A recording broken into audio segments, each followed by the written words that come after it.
नर्मदेहर। अभी हमें अशरफी महल और इसका दूसरा नाम है विजय स्तंभ। ये गयासुद्दीन राजा ने बनवाया था अशरफी महल। और इसकी बड़ी बड़ी सीढ़ियाँ हैं। इन सीढ़ियों पे सोने के सिक्के पटक के और उनको रानियों से उठवाता था। जो रानियाँ मोटी हो जाती थीं उनसे उठवाता था और फिर गरीबों को सिक्के बांट देता था। इसलिए इसका नाम पड़ा अशरफी महल। गयासुद्दीन का एक क्षत्रिय राजा से युद्ध हुआ था। उस राजा का ने इसको हरा दिया था, तो उस राजा ने जाके अपने शहर में विजय स्तंभ बनवाया था। तो गयासुद्दीन ने भी ये जो ढांचा दिख रहा है इसे 3 मंजिला विजय स्तंभ बनवाया था। तो ये गयासुद्दीन और उनके परिवार वालों की कब्रें बनी हैं ऊपर। और इसका ऊपर का माला गिर गया है, नीचे का माला ज़रूर सेफ है। अभी ऊपर का तो पूरा गिर चुका है। खिलजी का मकबरा ये ऊपर का है, नीचे का सुरक्षित है। महल बहुत सुंदर है और बहुत बढ़िया कारीगरी से बनाया है। बड़ी भव्य रचना है इसकी। नीचे कई कमरे हैं इसमें। कमरों का साइज भी लगभग 10 बाई 10, किसी का 8 बाई 10 ऐसा है। तो नीचे के जो कमरे रहते थे वो सैनिक आदि के लिए रहते थे और ऊपर वाले कमरे राजा और रानियों के रहते थे। ये नीचे वाले कमरे छोटे ही बनाए जाते थे। सैनिक, घोड़े और सामान वगैरह रखने के लिए उपयोग किए जाते थे। ये महल लगभग 700 से 800 साल पुराना है। पहले यहाँ पर राजा भोज का राज रहा। उसके बाद धार जिले के परमार राजाओं का राज रहा। और उसके बाद ऐसे ये बदलते गए राजा महाराजा। और फिर उसके बाद मुग़लों का राज रहा। और उसके बाद मुग़लों ने इस पर तोपें चलाई मंडप पर, जिससे ये राजपूत राजाओं द्वारा, हिंदू राजाओं द्वारा बनाई बिल्डिंगें क्षतिग्रस्त हुई और नर्मदेहर। और उसके बाद अंग्रेज़ों ने भी इस पर तोपों से हमला किया, जिससे ये और क्षतिग्रस्त हो गया। तो ये है इन महलों का। महल बहुत सुंदर हैं और देखने में बहुत बढ़िया लगते हैं, लेकिन अब ये क्षतिग्रस्त हो गए हैं और पुरातत्व विभाग के हवाले हैं। पुरातत्व विभाग। और इसी के बिल्कुल सामने है जामी मस्जिद। ये भी गयासुद्दीन के पूर्वजों द्वारा बनाई गई थी। और यहाँ पे लिखा है, जितने यहाँ मंडप में घूमने के 48 स्थानों के बारे में विवरण आता है। 48 जगह हैं जो देखने लायक हैं, जिनमें से 12 तो इसके दरवाजे हैं और बहुत सारे महल हैं। हिंदू धर्म के 3-4 स्थान हिंदू धर्म के भी हैं, जिसमें से नीलकंठ महादेव, चतुर्भुज राम जी का मंदिर, सप्तकोटि महादेव मंदिर, मंडपेश्वर मंदिर, रेवा कुंड, ऐसे हिंदू स्थान है। बाकी सब मुग़ल कालीन बनाई हुई व्यवस्था के वो हैं। तो देखने लायक सभी हैं। 56 महल भी है, जिसमें म्यूजियम है, बहुत पुरानी मूर्तियाँ, 7वीं 8वीं शताब्दी की मूर्तियाँ हैं। और बहुत सारी जगह ऐसी हैं मंडप में घूमने लायक।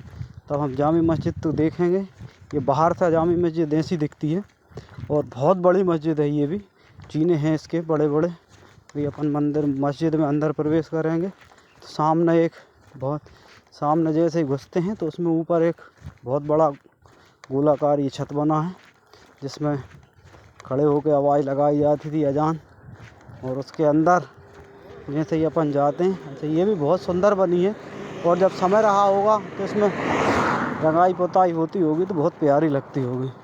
लाल पत्थर की बनी हुई है अंदर से और देखने में बहुत सुंदर है।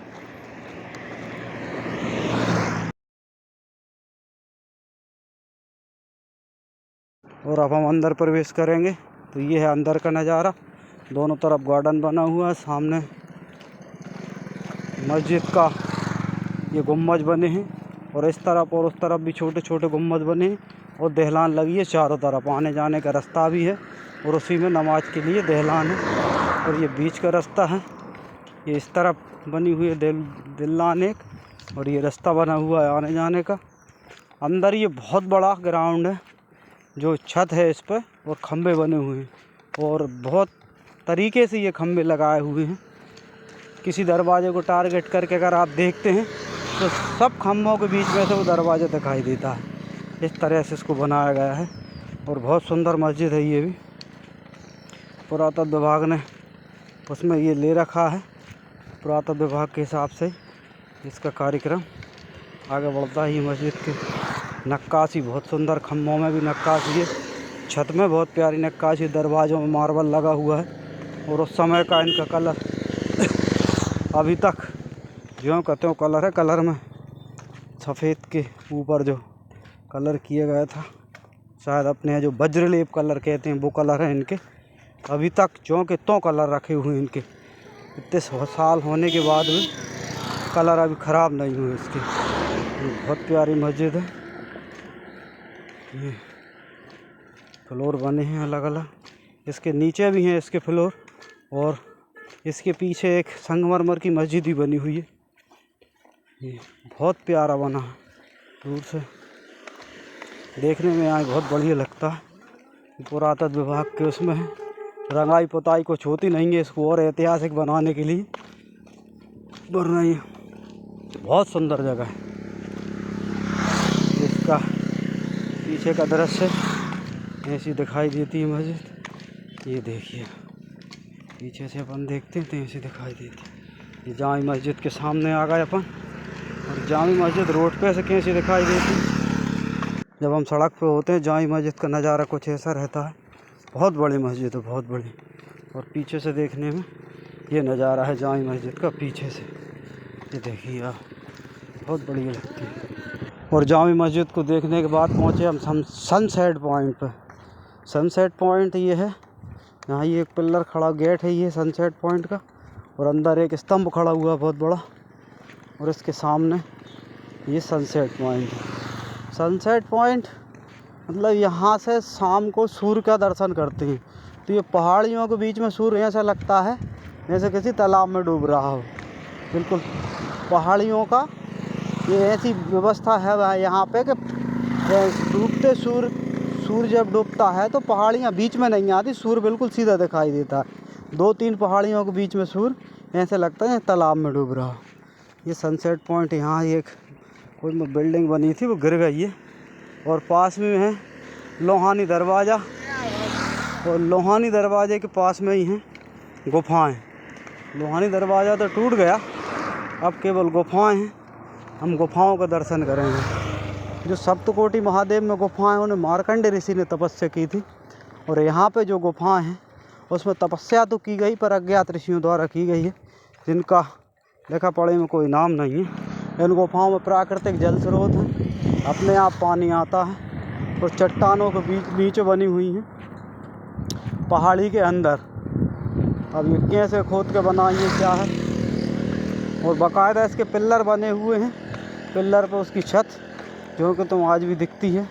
और ये अलग से पत्थर नहीं है, सब एक ही पत्थर में बना हुआ ये है, पूरा एक ही पत्थर को काट के और ये बनाई गई हैं। इसमें किसी प्रकार का काटे या फर्सी गाटर वाला कोई वो सिस्टम नहीं है, पत्थर को नीचे से काट के उतनी गुफाएं बना दी गई। और ग्रामीण ने बताया कि कोई सुरंग भी है यहाँ से, जो कि दूसरी जगह कहीं निकलती है, जैसे रूपमती, महारानी रूपमती के चंपा बावड़ी, ऐसा बताते हैं कि उस वहाँ से यहाँ तक आने की सुरंगें ही बनाई गई थी अंदर। अब ये अंदर ज़्यादा तो नहीं जा सकते इसमें, मगर बाहर से ही देख सकते हैं कि इसमें ये सुरंगें तो बनी हैं। अब समय के साथ या तो वो पुर गई हैं या लोगों ने आना जाना बंद कर दिया है, पुरातत्व विभाग का मामला है, इसलिए लोग नहीं आते जाते।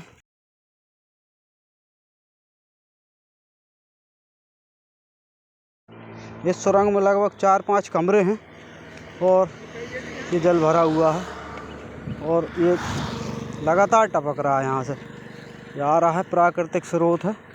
हाँ, तो यहाँ आजू बाजू कोई कुआं है ना बावड़ी है, इसी पहाड़ में से ये जल अनवरत रूप से गिरता रहता है।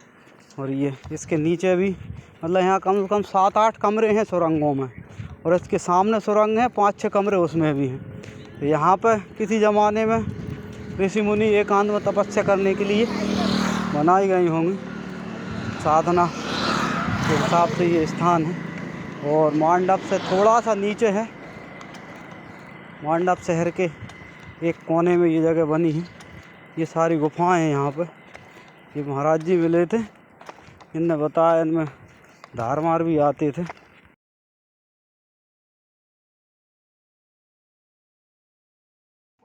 ये उसके सामने बनाई हुई गुफाएं हैं, इसमें भी देखते हैं अपन अंदर।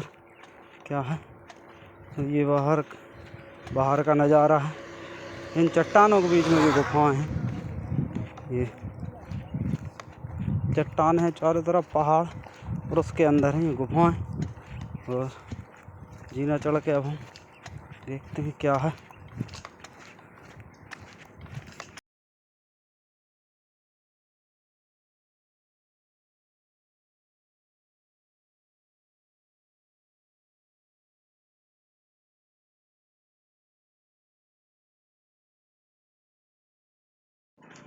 और इस जीने से ऊपर चढ़ के हम दोबारा पहुंच जाते हैं मेन रोड पर। मेन रोड से थोड़ी सी दूर है और ये आ गया अपन बस स्टैंड। यहाँ पे यात्रियों की बसें खड़ी हुई हैं बहुत सारी। यहीं से ये भगवान बुद्ध की प्रतिमा मेन रोड पर, सामने ये पेड़।